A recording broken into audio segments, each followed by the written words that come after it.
Even when there was a bombing for 3 months here, yeah, we were partying hard. They came like a bunch of people with masks. And yeah, I think just like, yeah, the order will destroy everything, so.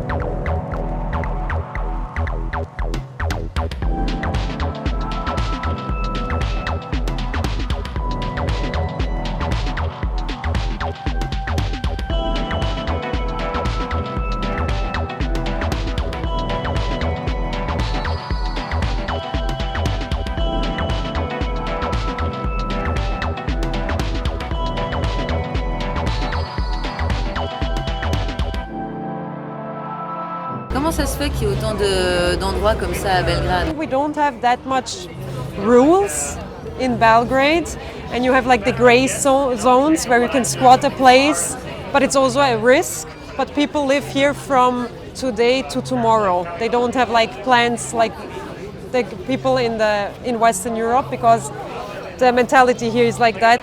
But yeah, and then they just take the risk and create a space what they like. And then it's happening. It's really a phenomenon, I think, here in Belgrade. The thing is that you never know what can happen tomorrow because of the politics. Laws are changing by the ruler, and we don't know if you don't know if it will be tomorrow, like something like that. I mean, like I mentioned before, Belgrade and all those spaces are so vibrant that they are like existing maybe for 1 year and then they're gone, because you never know what will happen. It's like always this shaking, we will survive till next year and stuff like this.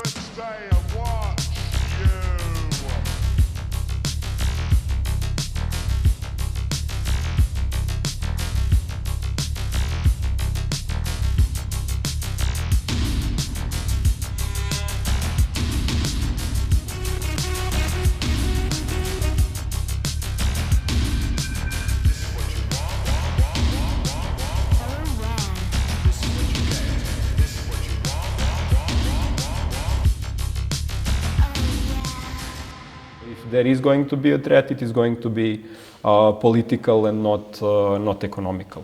Juste à côté de ce QG de Belgrade Waterfront, il me semble que c'est là qu'il y a eu cette destruction illégale dont tu nous parlais avant, en avril 2016. During the night, at 2 a.m., they came like a bunch of people with masks, came with heavy mechanization, without license plates and without any marks. They came and they started tearing down buildings. And so there, the buildings there were several restaurants. It was actually one of the nicest, like modest restaurants that existed in Belgrade. So basically the restaurants and such, there was no one there at night because they closed, it was 2 a.m. The warehouses had a guard, and there were also some passers-by. And there were, I think, 3 or 4 people were detained basically by these men. So the guard was made to like give away his, I think he had a gun, and I don't know, and he was basically made to sit and stand somewhere. They took everyone's phones. So there was this young guy like who was coming back from a music performance he was part of. He was also made to like just sit and wait, and everyone's phones were taken. And they just started tearing everything down. And the police never showed up at all. After a certain time, it became clear that, I mean, nothing would happen. There would be no sanctions for anyone because they could do it. So it's basically some sort of a new way of a land grab that normally isn't, at least at this scale, possible in this time. But somehow here it was made possible because this was this biggest, project that was being pushed from the top of our government and being pushed even against laws or anyone's opinions. Or the project itself has no real social existence. So although there are many buildings that are built and finished, there are no people that live there. And so this is actually becoming a black hole in the center of Belgrade that is kind of similar to the way it was.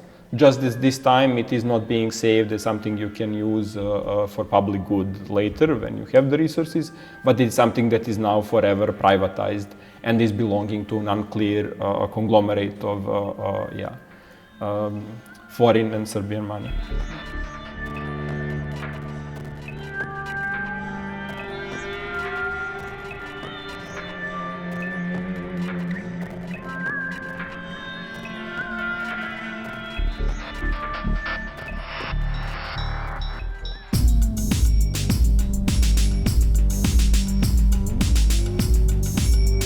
To remove everything from here, they will do it like easily, as they did it, because most of those clubs were after this bridge, and then they started to build like Belgrade waterfront, and they removed all the boats because of the noise for the new citizens of the Belgrade waterfront. So that was the issue.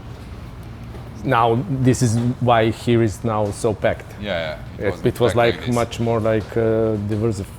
Like no, there was not so much clubs, one next to other. So it's during the summer now you can hear like this place. So you cannot be you cannot play music as it was, as you can do it like 10 years ago when we started. Like we could play like ambient from the beginning for 2 hours. Now it's impossible, because if you play ambient you will hear like bass from here and kick from here, and it's gonna be like. Yeah. And you have to make it loud, and if it's loud, it's here on the opposite side of the river, so people are complaining, then you have like a police coming, like you have to turn off the music. So regulations, I think it will affect everything here, especially with this kind of clubs. And so I think in a couple of years they will all need to move from here, probably, to some other places to find some spots where the music can be played. Est-ce que la scène de musique électronique a continué pendant les années où il y avait la guerre? Even when there was a bombing for 3 months here, we were partying hard. Believe it or not, during the day the clubs were opened. Not only clubs, cinemas, theaters. That kept us sane. Et est-ce qu'il y a un héritage de cette époque qu'on peut sentir encore maintenant dans la culture? In the 90s it was really, people with guns in clubs. I mean, I'm sure something like that is happening now, but not that obvious. That wasn't the... Back then that was a style, you were like... that was your style, you were a criminal. It was something that was dividing, let's say, cool Belgrade from the criminal Belgrade that's supporting like Milosevic in that period. So it was like really easy for us. That was the part of that dividing us. But I think that we have like really something special here, in a way of how the people listening to the music. Underground scene, if we can call it anymore, like underground scene, you have like a capitalistic way of doing everything these days. So I think it's all about selling the party. La culture alternative, la culture underground, pour vous, ça veut dire quoi en fait quand on prononce ces mots? I think for me it's always like criticism of mainstream. This is for me the definition of just to make it better, mainstream, if it's possible.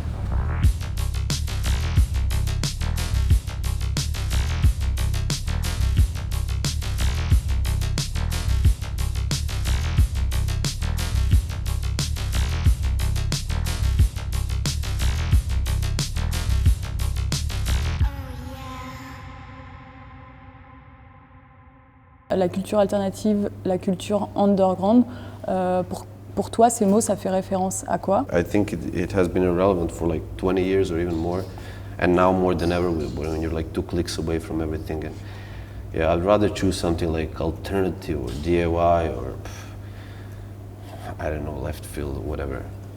I don't know, what do they mean to me? I would actually choose independent, and that's like the only thing I'm trying to stick to, and the thing that I really see as a value in somebody's work, that you have a full control over your output. Society was organized in a completely different way in socialism. You had like cultural center in every small part of the town, so there wasn't a need for people to organize in that kind of way. And you had like really edgy, like post-punk, new wave bands on mainstream labels, state-funded, whatever. So it's really specific here, and it started later, and it started pretty late. It's already different. Like 10 years ago, you could go out every day in a week and have some kind of program in your favorite bar or club. Now it's basically like especially during the winter, just Friday and Saturday. Rarely it's like Thursdays. During the summer, it's a bit different, but it's it's on a way lower level than it used to be. And yeah, I think just like the order will destroy everything. So.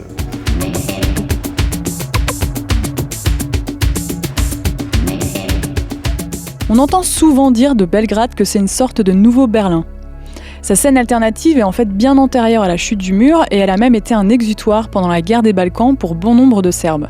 Mais voilà, comme dans toutes les grandes villes, il y a une vraie difficulté à ce que la scène alternative cohabite avec la gentrification, les régulations et les intérêts privés.